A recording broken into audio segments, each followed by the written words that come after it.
Srikakulam town నుంచి 20 kilometres దూరంలో ఉన్న కళింగపట్నం బీచ్ని ఇవాళ నేను మీకు చూపిస్తాను, చూడండి.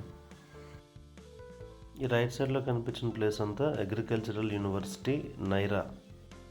ఇది చెన్నై కోల్కతా నేషనల్ హైవే. ఇది సింగపురం జంక్షన్. ఈ రోడ్లో మీరు లెఫ్ట్కి వెళ్తే పలాస, ఇచ్చాపురం, ఒరిస్సా. రైట్కి వెళ్తే విజయవాడ, విశాఖపట్నం.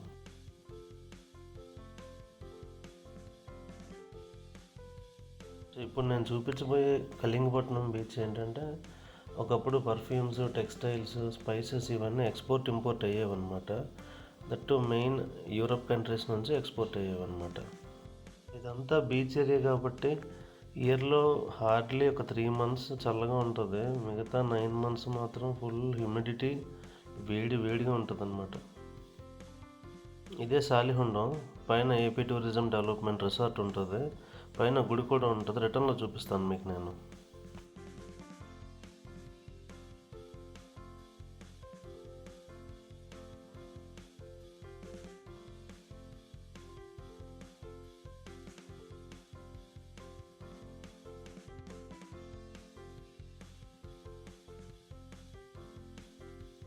ఇదే గారా tri junction.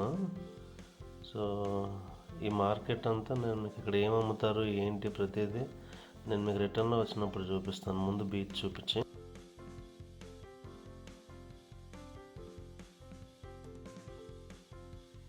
Welcome to port Kalinga.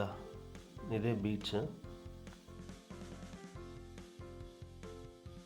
నేను అరౌండ్ 2:33 ఆ టైంలో వెళ్ళాను. సో పెద్దగా ఎవరు జనాలు లేరు, చాలా కొంచెం మంది ఉన్నారనమాట. కానీ బీచ్ మాత్రం చాలా బాగుంది, ఎక్సలెంట్గా ఉంది.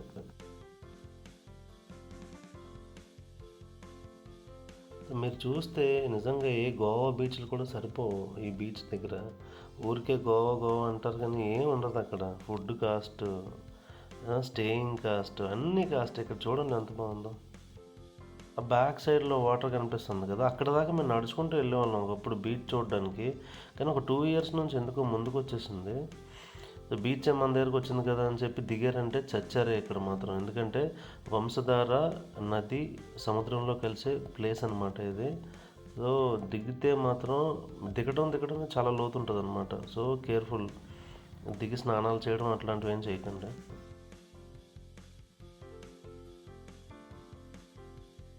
ఈ రైట్ సైడ్లో కనిపించేది లైట్ హౌస్. నేను మీకు మొత్తం బీచ్ చూపిస్తాను. ఇక్కడ నుంచి ఒక 3 kilometers వెళ్ళాలి. ఇదిగోండి, ఇది బీచ్ దగ్గర జంక్షన్. రైట్ సైడ్ మనం వచ్చే దారి. ఈ లెఫ్ట్కి తిరిగితే మనం బీచ్ని ఎక్స్ప్లోర్ చేయొచ్చు. బీచ్ దాకా వెహికల్ వెళ్తుంది, మనం ఎక్స్ప్లోర్ చేయొచ్చు అది కూడా. సో కళింగపట్నం నుంచి 3 kilometers దూరం వస్తే నేను చూపించిన దారిలో బందరం అని పెట్ట. ఇది ఒక ఐలాండ్ లాగా ఉంటుంది అన్నమాట. సో వీళ్ళకి మెయిన్ సోర్స్ ఆఫ్ ఇన్కమ్ వచ్చి ఫిషింగ్. ఆ బిజినెస్ వీళ్ళకి మెయిన్ సోర్స్ ఆఫ్ ఇన్కమ్. మనం ఎక్కడెక్కడో గోవా ఎక్కడెక్కడో తిరిగి ఈవెన్ మనం ఒక లాబ్స్టర్ కొనాలంటే ఆల్మోస్ట్ ఆల్ మనకి 2000-3000 అవుతుంది కదా. ఇక్కడ 1000 రూపీస్కే మీకు లాబ్స్టర్ వస్తుంది అనమాట. ఫిష్లు కూడా చాలా తక్కువ రేట్ ఇక్కడ. ఇవాళ మంగళవారం, సో నేను అవి చూపించలేకపోతున్నాను. ఫిషింగ్ మార్కెట్ అంతా ఇవాళ క్లోజ్ ఉంటుంది. బస్సులు చూడండి, ఎవ్రీ 1/2 hourకి శ్రీకాకుళం టౌన్ నుంచి బందరవానిపేటకు ఒక బస్సు ఉంటుంది అనమాట. ఎవ్రీ 1/2 hourకి.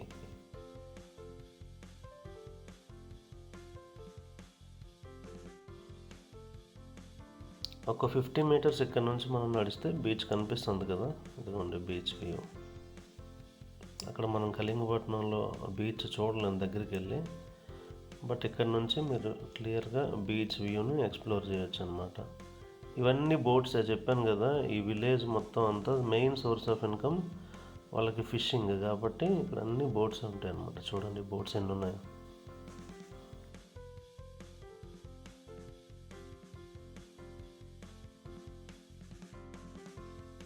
అరౌండ్ 4 అయింది. నేను అక్కడ నుంచి రిటర్న్ అయిపోయాను అనమాట బీచ్ నుంచి.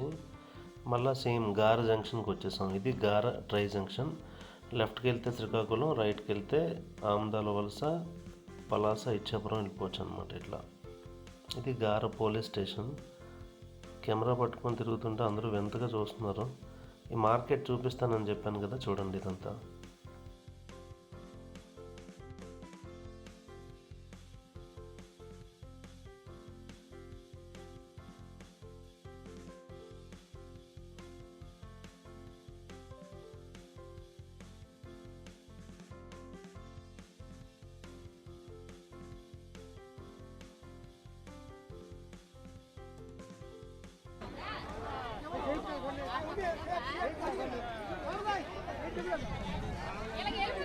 మరి చేపలు ఎలాగవుతుంది.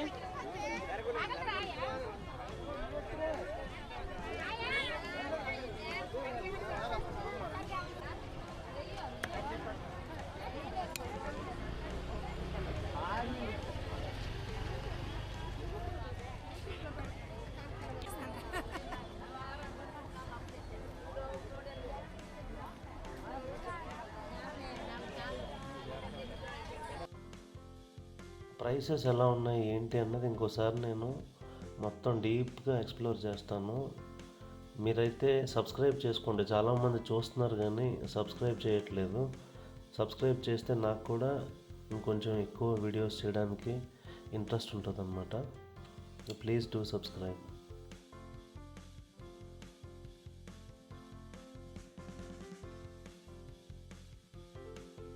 ఇది శ్రీకాకుళం డిస్ట్రిక్ట్లో ఉన్న హిస్టారికల్ ప్లేస్ అన్నమాట. ఇది సాలిహొండం. నేను మీకు దీని హిస్టరీ చెప్తాను. నాకు కూడా తెలియదు, గూగుల్లో సెర్చ్ చేసి చెప్పాలి. ఎంట్రీ ఫీజు కూడా చార్జ్ చేస్తున్నారు. రోడ్స్ కూడా చివరి దాకా వెళ్ళిపోతుంది వెహికల్. ఒక 100 మీటర్స్ మీరు ఏమైనా ట్రెక్ చేయాలేమో, వాక్ చేయాలి. స్టీప్ స్లోప్ ఉంటుంది. ఇక్కడ క్యాంటీన్ ఉంది, రైట్ సైడ్ టాయిలెట్స్ కూడా ఉన్నాయి.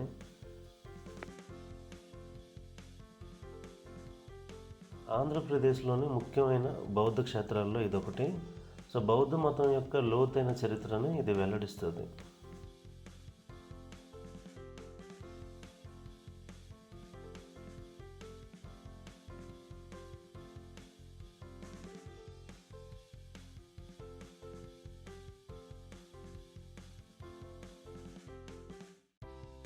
ఈ లెఫ్ట్లో కనిపించే రివరే మీకు అక్కడ బీచ్లో కలుస్తుంది. దీని హిస్టారికల్ పీరియడ్ వచ్చి క్రీస్తు పూర్వం 2nd సెంచరీ నుంచి క్రీస్తు శకం 12th సెంచరీ వరకు ఉంది. దీన్ని 1919లో డిస్కవర్ చేశారు. సో బుద్ధిస్ట్ ఎవల్యూషన్ ఒక 3 ఎరాస్ ఉంటాయి అన్నమాట. ఆ 3 ఎరాస్ గురించి ఇక్కడ మీకు తెలుస్తుంది అన్నమాట. ఈ ప్లేస్ మీరు విజిట్ చేస్తే తెలుస్తుంది అన్నమాట.